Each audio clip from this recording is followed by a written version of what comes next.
Au Forum de Genève, Macky Sall vante les opportunités d'affaires au Sénégal. On a également parlé à cette rencontre des migrations clandestines et des responsabilités qui sont partagées. C'est l'avis du chef de l'État. Le chef de l'État invite à porter un nouveau regard sur l'Afrique. Et puis Amadou Ba, le ministre évidemment, révèle une bonne tenue des indicateurs économiques. À la une du Soleil, toujours la campagne arachidière avec ce chiffre 404 000 tonnes collectées en matière d'éducation. Un autre chiffre, c'est 9 000 salles de classe qui sont construites depuis 2012. Grâce à l'eau fort, l'eau n'est plus une denrée rare dans les zones reculées. On a d'ailleurs eu le plaisir de recevoir sur le plateau le directeur de cette agence. Les maladies bucco-dentaires, on nous en parle dans les colonnes du Soleil ce matin aussi. 67% des Sénégalais n'ont jamais consulté un dentiste. Binta? Oui. Et on a fait une enquête STEPS, dont les résultats, je les ai présentés ici sur le plateau de Kinkiniba. Et le mois d'avril aussi, mars-avril, nous permet de communiquer beaucoup plus sur la santé bucco-dentaire.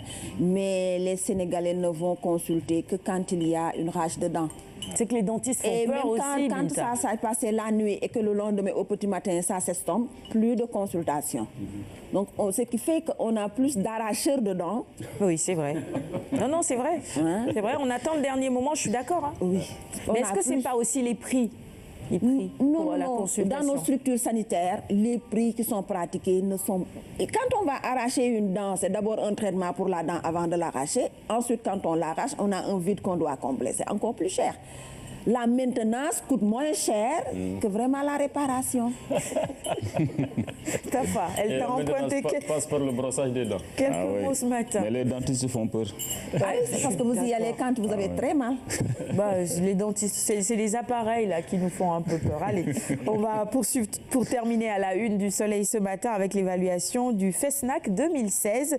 Le ministère de la Culture tire un bilan satisfaisant. Et pour terminer, sachez que Birama Mangara, sur l'adhésion du Maroc à la CEDEAO, il intervient également dans les colonnes du Soleil ce matin. Il dit que c'est une aubaine pour les deux parties, évidemment pour le Maroc et pour la CEDEAO. Poursuivons avec la une de Sud Quotidien maintenant, 25 mars 2012, 25 mars 2017, 5 ans de régime Macky Sall, l'heure et lueur d'une gouvernance. Nos confrères nous proposent ce matin une analyse de ces 5 ans-là de gouvernance, évidemment. Allez, le quotidien maintenant, Saint-Louis, éventuelle liste commune de l'opposition, Beno sur un pont de risque.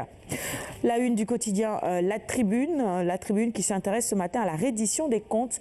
Le tribunal servi, la CREI sevrée, titre nos confrères. Enquête sur une toute autre actualité, violence invective dans le Landerneau politique. Monseigneur Ndiaye rejoint Alamine. Évidemment, on se souvient de son premier sermon. Il avait appelé les hommes politiques à l'apaisement. Poursuivons maintenant avec Vox Populi. Mise en garde aux hommes politiques sénégalais après Alamine, l'archevêque de Dakar enfonce le clou. L'Observateur nous propose ce matin des confidences de Serigne Moustapha Cissé. Pire éclaire le mystère Al-Martoum, la région de Pire évidemment. Allez, on va poursuivre cette revue des titres avec 24 heures info.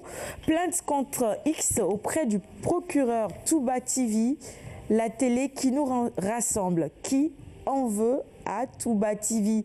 C'est une interrogation qui barre ce matin la une du journal 24 heures info. Et bon, on se souvient de ce petit scandale qu'il y a eu, c'était en début de semaine sur la chaîne de télévision. Les détails, évidemment, vous pourrez les lire dans les colonnes de 24 heures info. Libération, le Sénégal au cœur de la lutte contre le terrorisme. 34 djihadistes présumés écroués à Dakar.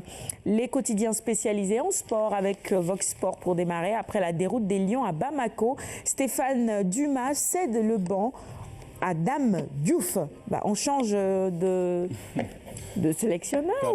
Il est en mission commando, le ça démarre le 24. Non, ce vendredi. Voilà, exactement. Dès ce vendredi, le Sénégal va affronter, je crois bien, la Guinée. En tout cas, on est parti pour une belle remontée. Déjà, on a enregistré l'arrivée de 3 expatriés, et pas des moindres. Hein. Oui. Déjà, de Malaye Ndoye, Khagne d'Almeida. Le Sénégal manquait terriblement de meneurs à Bamako. Donc, lui, c'est un bon meneur, Khagne d'Almeida. Il y a aussi Malaye Ndoye, qui est là aussi. Très adroit. On sait qu'on a été vraiment ridicule à ce niveau de la compétition. Ah oui, la maladresse des joueurs sénégalais était terrible. C'était sidérant à ce niveau de la compétition pour des professionnels.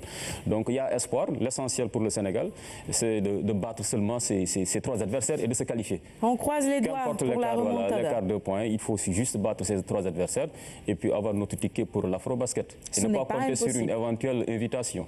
Ce n'est pas impossible. On joue chez nous, on devrait évidemment pouvoir compter sur la mobilisation des supporters également. Et puis on vous soutient, messieurs. Allez, du courage, hein. On compte sur vous. Il faut qu'on soit à l'Afrobasket. Ça, c'est important. Important. On finit avec Souniou Lamb. Frédéric Rubio, ancien formateur de l'INSEPS. Et au SNEPS, il dit « Bombardier gagne, mais commet des fautes ». Bon, Yekini avait des capacités extraordinaires, Moustapha Gueye avait un niveau exceptionnel, Douglas était technique malgré son poids. C'est son analyse ce matin que vous pouvez lire dans les colonnes de Souniou Lamb, et ce sera tout pour la revue des titres de ce matin. Merci de l'avoir suivi. Binta, je vais poursuivre avec toi. Santé maintenant. Oui. Priorité santé. Priorité santé.